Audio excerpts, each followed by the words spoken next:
All right, listeners, get ready because we're going to take a deep dive into some big UK tax changes. Yeah, they're coming in 2025. Coming in 2025. That's right. You guys have sent in a ton of articles, So many articles. research, and we're going to break it all down for you Absolutely. so you can make some savvy financial moves. Well, hopefully. All right, so we're going to kick things off Okay. with this video from Kieran Carr, who's a qualified accountant and tax advisor. Mm-hmm. And one of the first things that she points out in this video is that the average UK household pays a mind-blowing £1.2 million Wow.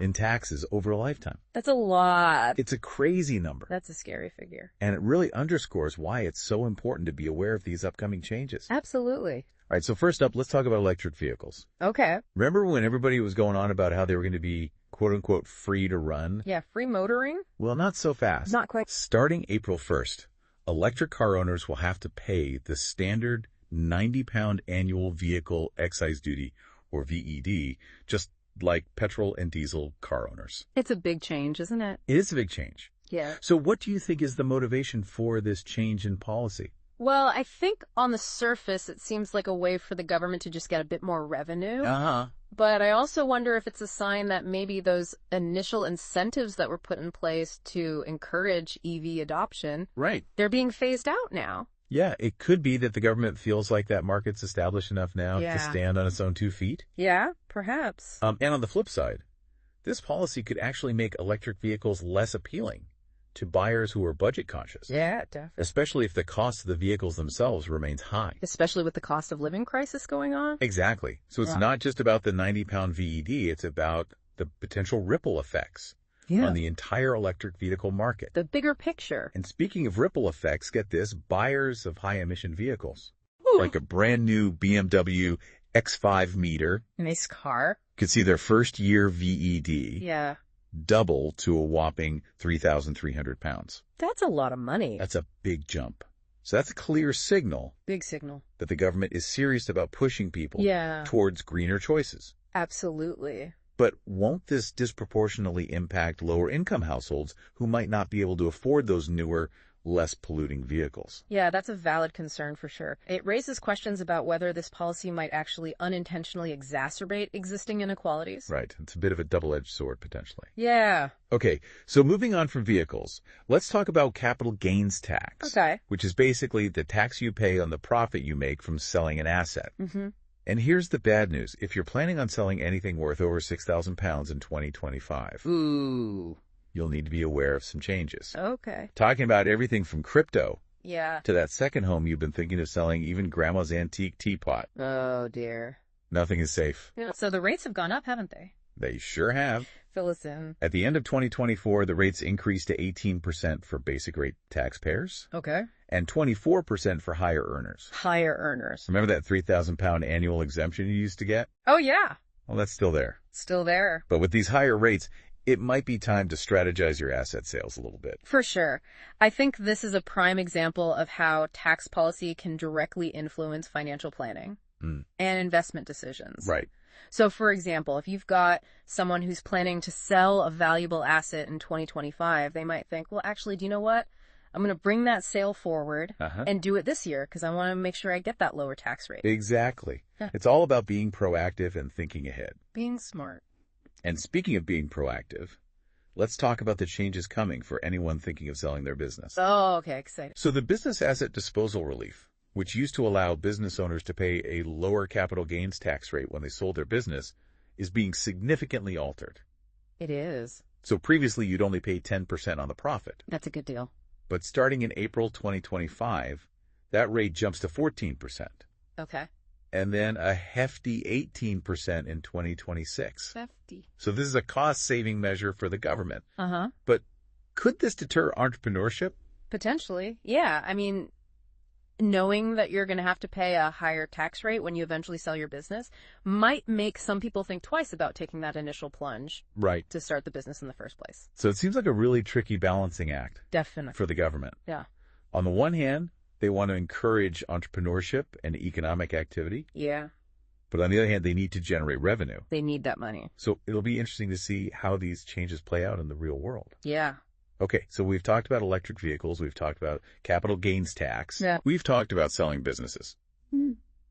Let's switch gears now and talk about something a little more vacation-y. Okay. Airbnb landlords. Ah, yes. Furnished holiday lettings, or FHLs as they're officially known. They're about to lose some of their sweet tax advantages. They are. So tell me more. What's changing? Well, one of the biggest changes is that higher rate taxpayers will no longer be able to deduct their full mortgage interest from their rental income. Okay. So let's say you've got a higher rate taxpayer who's making £24,000 a year from their Airbnb and paying £5,000 in mortgage interest. Okay. Before these changes, they could deduct that full £5,000. Right. But now they'll only be able to deduct a portion of it. Okay. Which means they'll end up paying more tax. Got it. In this example, they'd be looking at paying an extra £1,000 in tax. Wow, that's significant. What do you make of this change? It's a big one. It seems to be part of a broader effort to level the playing field between traditional landlords and those in the short-term rental market. There's been a lot of discussion about the impact of Airbnbs on the housing market, and this could be a way for the government to address some of those concerns. Yeah, it does make sense. It sounds like the government is trying to regulate that short-term rental market and ensure that everyone is contributing their fair share of tax. Yeah. But it's definitely something for Airbnb landlords to be aware of. Absolutely. Especially if they're higher rate taxpayers. Higher rate taxpayers. And it's not just the mortgage interest deduction that's changing. No. The capital gains tax rates for FHLs are also being adjusted. They are. So it's a double whammy for Airbnb landlords. It is a bit of a double whammy. Yeah, they used to be able to sell their Airbnb business and enjoy that sweet 10% capital gains tax rate. Right. But from April 2025, they'll be subject to the standard residential rates. Which, as we discussed earlier, are considerably higher. Much higher. So imagine you make a £100,000 profit selling your Airbnb. Okay. Instead of paying £10,000 in tax, you're now looking at a whopping £24,000. That's a big difference. That is a big difference. And it's definitely something to consider if you're thinking of exiting the FHL market. Definitely. Okay, so we've covered electric vehicles, we've covered capital gains tax. Yes. Selling businesses and Airbnb landlords. Yes. Now let's talk about something that affects a lot of people. Buying a home. Okay, the property ladder. What's happening with stamp duty land tax? Well, after April 2025, the threshold for paying stamp duty is getting lower. Okay. Which means you'll pay tax on a larger portion of the purchase price. So can you break that down for us? What does that actually mean for somebody buying a house? Sure. So for first-time buyers, the nil rate ban, which is the amount you can spend before paying any stamp duty at all, is dropping from £425,000 to £300,000. Okay. And for everybody else, it's plummeting from $250,000 to a measly $125,000. So imagine this. You finally saved up enough for a deposit. Yes. You're excited to buy your first home. You find the perfect place for, let's say, £350,000. Okay. But suddenly you realize you'll have to pay stamp duty on £50,000 of that. Ouch. Instead of nothing. Yeah, that's right. And that could add up to thousands of pounds in extra costs. Yeah. Which could be a real barrier for those first-time buyers trying to get on the property ladder. Absolutely. And it's not just first-time buyers who will feel the pinch. Yeah. Anyone buying a home above those new thresholds will be paying more in stamp duty. Yeah. So what's the reasoning behind this change? Is the government trying to cool down the housing market a little bit? I think that's probably part of it, yeah. Lowering that stamp duty threshold could help to slow down price growth by reducing demand. Okay. And of course, it's also a way for the government to generate more revenue. It's interesting, isn't it?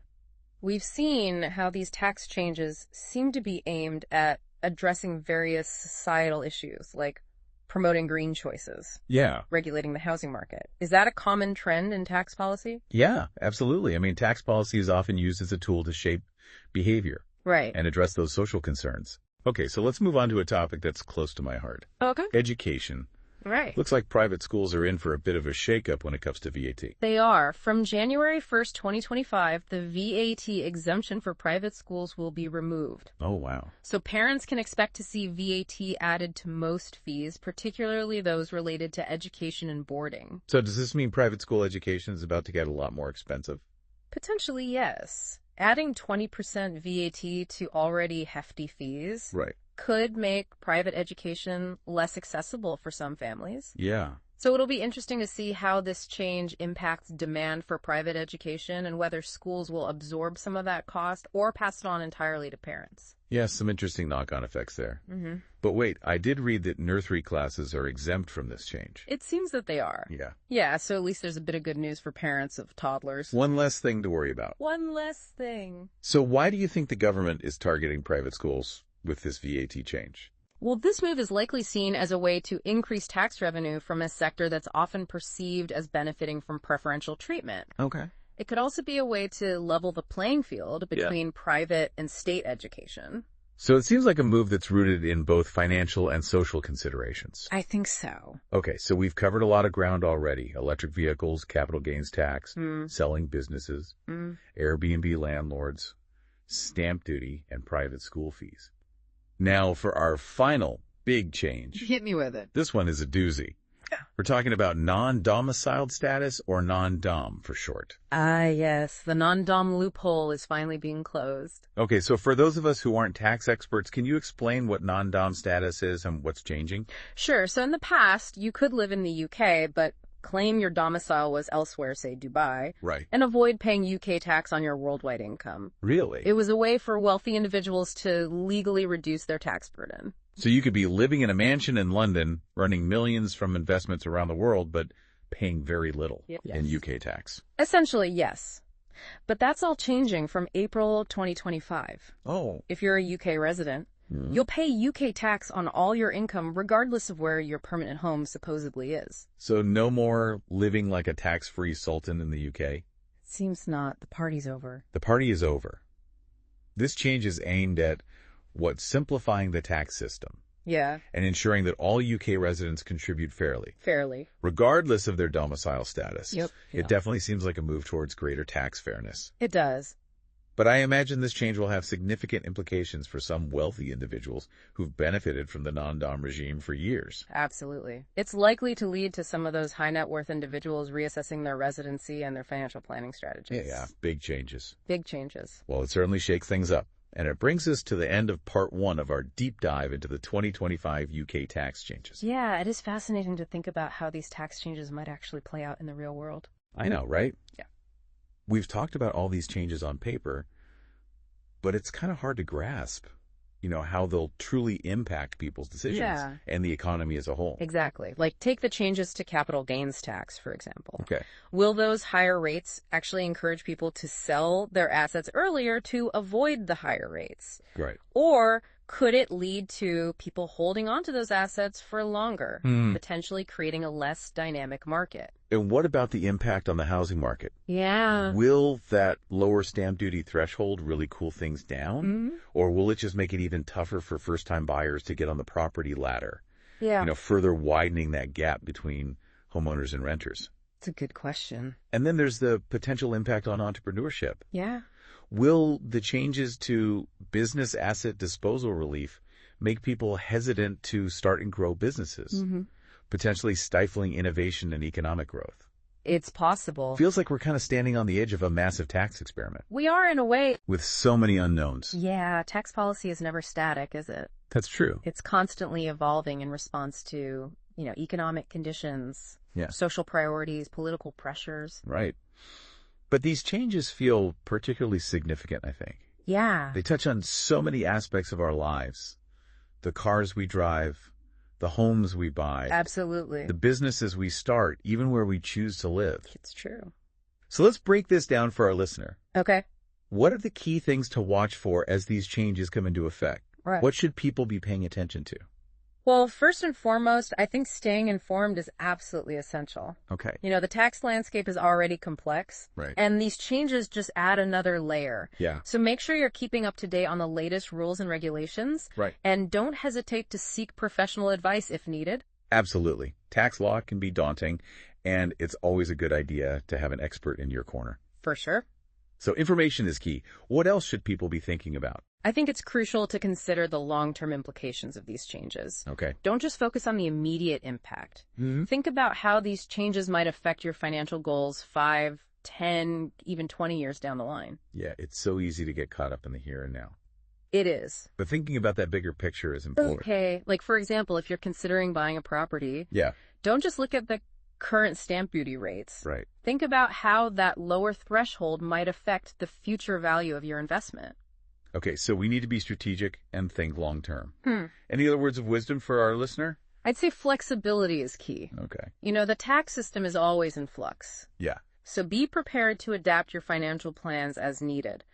What works today might not work tomorrow. Right. So stay agile and be ready to adjust your course if the tax winds shift. Stay agile. I like that. Don't be afraid to change course if the tax winds shift. Exactly. Okay, so we've talked about staying informed, thinking long term, and being flexible. Anything else we should add to that list? I think it's important to remember that these tax changes don't exist in a vacuum. Okay. They're part of a broader economic and political landscape. Right. So I think it's helpful to consider the context in which these changes are happening. What do you mean by that? Can you give us an example? Sure. Well, look at the changes to electric vehicle taxes, for example. Okay. They're clearly linked to the government's push for a greener economy, and the changes to non-dom status are likely influenced by concerns about tax fairness and inequality. Right. So we need to kind of connect the dots between tax policy and these broader societal trends. Exactly. Tax policy is rarely just about raising revenue. Right. It's often used as a tool to shape behavior, promote certain industries, or address social issues. It makes you realize that tax policy is more than just numbers on a page. It is. It's a reflection of our values and priorities as a society. Yeah, absolutely. Yeah. And understanding those values and priorities can give you valuable insights into how the tax system might evolve in the future. Okay, let's take a moment to reflect on what we've learned. Yeah. We've covered a lot. Electric vehicle taxes, capital gains, business asset disposal relief, FHLs, stamp duty, private school fees, and non-dom status. Wow. It's been a whirlwind tour of the upcoming tax changes. It has been a bit of a journey, hasn't it? It has. It's safe to say 2025 will be a pivotal year for tax ballers in the UK. Absolutely. These changes have the potential to significantly impact people's finances, their investment decisions, even their lifestyles. Remember, knowledge is power. By understanding these changes, now you can take steps to mitigate their impact. Right. And maybe even turn them to your advantage. Yeah, being proactive and informed is key. Absolutely. Let's not bury our heads in the sand and hope for the best. Definitely not. Take the time to educate yourself. Seek expert advice if needed, and make adjustments to your financial plans accordingly. Forewarned is forearmed, as they say. Exactly, and in the world of taxes, that's never been truer. Okay, before we wrap up this part, I want to touch on something we haven't discussed yet. The potential impact of these changes on the UK economy as a whole. Ah, yes. The million-pound question. The big one.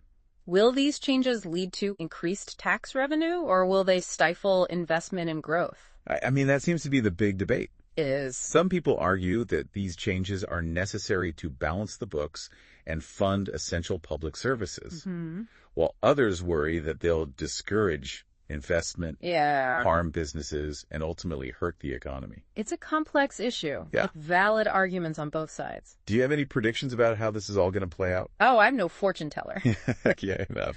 But it is essential, I think, to consider both the potential benefits and the risks of these changes. Okay, so let's start with the potential benefits then. Right. What are some of the positive that could come out of these changes? Well, on the positive side, these changes could generate significant revenue for the government. Okay. Which could be used to fund essential public services, like healthcare, education infrastructure. These are all crucial areas that benefit everyone. That's a good point. Increased funding for public services could have a really positive ripple effect throughout society. Yeah. But what about the potential risks? What are some of the downsides we need to be aware of? Well, there's the risk that these changes could discourage investment, particularly in areas like property and entrepreneurship. Yep. If people are facing higher taxes, they might be less inclined to invest their money. Right. Which could lead to slower economic growth. That makes sense. Yeah. If the potential returns are lower because of higher taxes, people might be less willing to take risks. Exactly. And that decreased investment could then have a ripple effect throughout the economy, potentially leading to slower growth in job losses. So it's a real balancing act. It is. The government needs to find a way to raise revenue without stifling economic activity. Yeah, it's a difficult one to get right. Okay, so we've got potential benefits and potential risks. Yeah. What else should we consider when thinking about the broader economic impact of these changes? Well, we should also consider the distributional effects of these changes. What do you mean by that? Well, who will bear the brunt of the tax burden? Right. Not all taxpayers are created equal, Right. and some will be hit harder than others by these changes. That's a really important point. It's not just about the overall impact on the economy, Yeah. but also about how these changes will affect different groups of people. Absolutely. So we need to analyze whether these changes will exacerbate existing inequalities or create new ones. Okay. So, for instance, the changes to capital gains tax might disproportionately affect higher earners, Right. while the changes to stamp duty could make it even more difficult for first-time buyers to get onto the property ladder, further widening that gap between homeowners and renters. So it seems like there are some potential social implications to consider as well. Absolutely. Tax policy is never just about economics. It's also about fairness, social mobility, and creating a just and equitable society. It's a lot to think about. It Mhm. feels like we've only just scratched the surface of this complex issue. I think we have, but I think we've laid a good foundation for understanding the potential economic and social impacts of these tax changes. I think so too. Yeah. Our listeners should now have a much better grasp of what's coming down the pipeline Hopefully. and how it might affect them, their finances, and the UK economy as a whole. Exactly.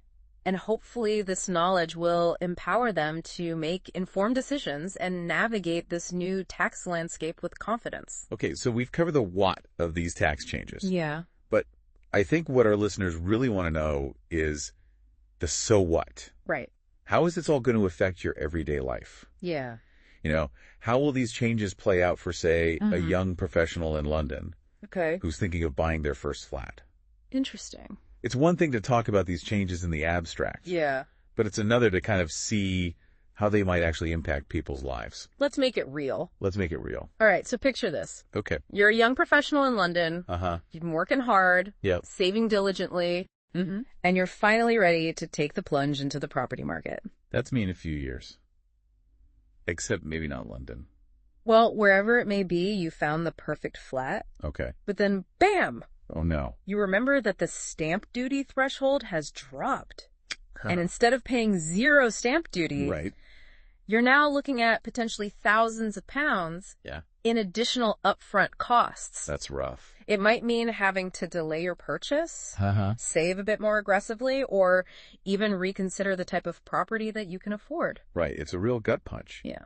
It really highlights how these seemingly abstract tax changes Yeah, can have a very concrete impact they do. on people's lives. Absolutely. And it's not just first-time buyers who will feel the effects of these changes. Okay. Think about someone who's built up a successful online business Okay. and is now thinking of selling. Okay, what happens to them? Well, that higher capital gains tax rate Mhm. on business sales could be a real game changer. Okay. They might decide to hold on to the business for longer, Right. explore different exit strategies like a merger or acquisition, Uh-huh. or even incorporate tax planning into their business model from the very beginning. So these changes are kind of pushing people to be more strategic with their finances. Yeah, I think so. I like it. It's like a financial wake-up call.